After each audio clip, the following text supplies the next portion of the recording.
Hi everyone, I'm Phoenix Normant, and I'm back with another edition of Ask Phoenix. And so my my attempt to get real questions and some hard-hitting questions kind of failed miserably. Several of the questions that were asked of me were, how do I put this? So I'm a big believer that there is a very sort of fine line between having a valid complaint and whining. And not to malign anyone that sent me questions, several were whining. It's when we lose a little bit of our self-awareness and then we fall into emotional traps, which I've spoken about ad nauseum, both in print and in video, is when we get into trouble.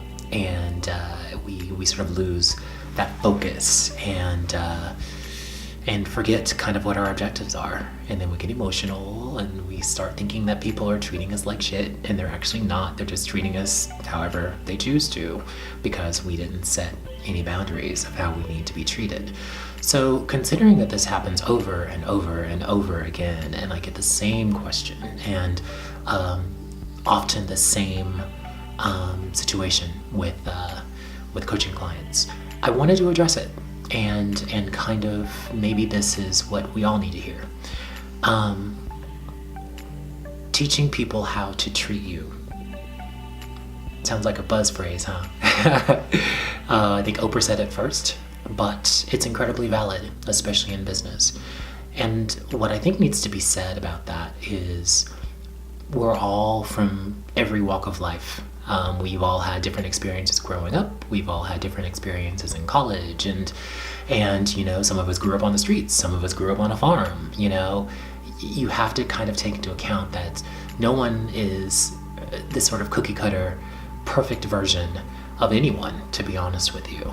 So when you take that into account, when you join a company, you have to sort of realize that at some point, it's inevitable, someone's going to piss you off, or someone's going to say something that hurts your feelings, or someone's going to make an assumption about you that is absolutely not true.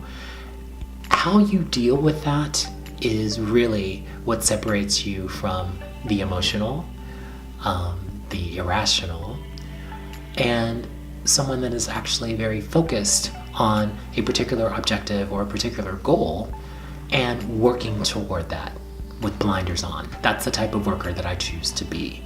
I have a very sort of clear path to where I'm trying to get to, and I don't allow anyone to throw me off of that path, especially with some bullshit comment or something that it just doesn't matter in the grand scheme. So let's dial it back. When you teach people how to treat you, what exactly does that mean? For me, it means sometimes you've got to check someone. If someone is kind of talking out of the side of their mouth at you, or just being incredibly rude, and everybody is seeing it, then it's kind of your responsibility to pull them aside, take a coffee walk, or sometimes right in front of someone, check them and go, stop, first of all. No, it's not how you address me. Or, I don't like the direction this conversation is going. Do you have a second? And you pull their ass into a conference room and you lay down the law. And that law includes how you want to be treated, how you want to be addressed, and what you will and will not accept as communication style. If they're open to it, that's great. If they're not, then you know what you're dealing with. What I believe happens more often than not, especially with executive assistants, is we fall into, the dangerous grips of hierarchy. We're afraid to rock the boat. We're such yes people that, we don't want to give someone the impression that we're bitchy or that in some way we're unappreciative of the tremendous opportunity that we have to work at Company X. But we're also professionals. And what you have to realize and what you have to covet is the fact that you have the right to sort of come to work, not be treated crazy, and really just do what you were there and what you were hired to do. So if someone is, like I said, coming off, incredibly rudely, or, outside of what you consider to be, acceptable behavior, then it's your responsibility solely to at least lay down the law, so that you can sort of at least have the validation of knowing that you said your piece. And I think that's truly all we're looking for, is some sort of validation in situations like that. Now, it doesn't mean that this person is magically going to change or become like this completely different person that you actually love, but at least you said your piece. And to me, that is really what teaching people how to treat you is all about. You have to lay down the law, and you have to make it, incredibly clear and put it in no uncertain terms, so that, after you've said it, done, and we move on. So, moving on, that's sometimes the harder part. If you go through this exercise and someone still treats you the same way, then again, you need to sort of realize that the situation probably isn't going to change all that dramatically. And then it's up to you to sort of react or not in a manner that allows you to stay focused on your own specific objectives. And that sometimes includes, being kind of curt.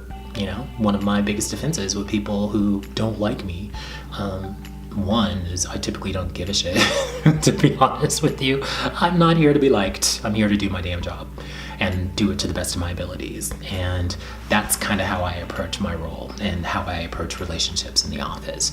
I'm a nice person. Most of you can attest to that. But I'm also someone that has this much energy and time for bullshit. And sometimes that creates enemies, and most times it's actually made me quite successful in my role. So, I tend to deal with bullies or people who are just off the rails. I treat them like petulant children, meaning I'm not going to feed into your psychoses. I'm happy to refer you to many professionals that I've either worked with myself or that I believe in, who can deal with specific cases like you.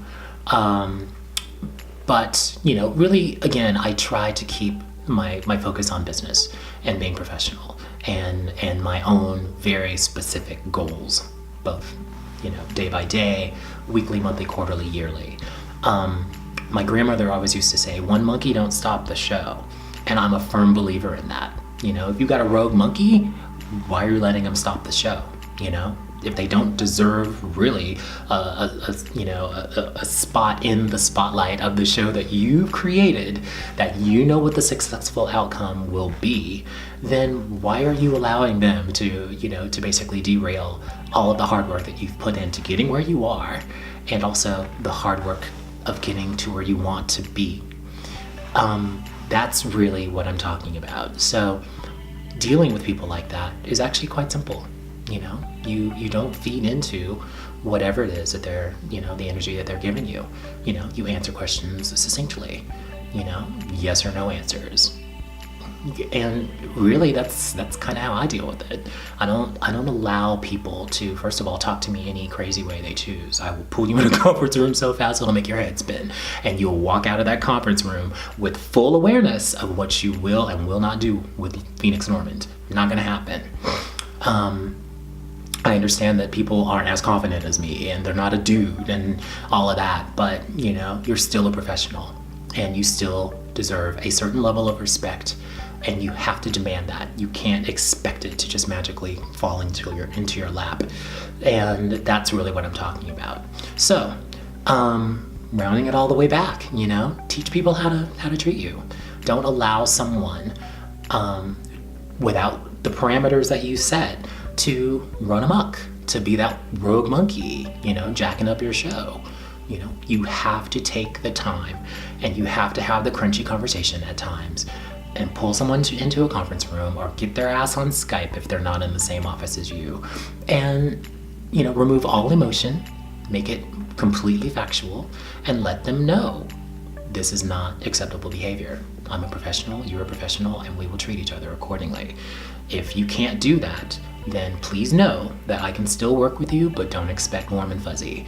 I will give you all the answers that you need in a timely manner, but please don't ask me for anything beyond that, because guess what? It's not gonna happen. You know, real simple. So hoping that helps.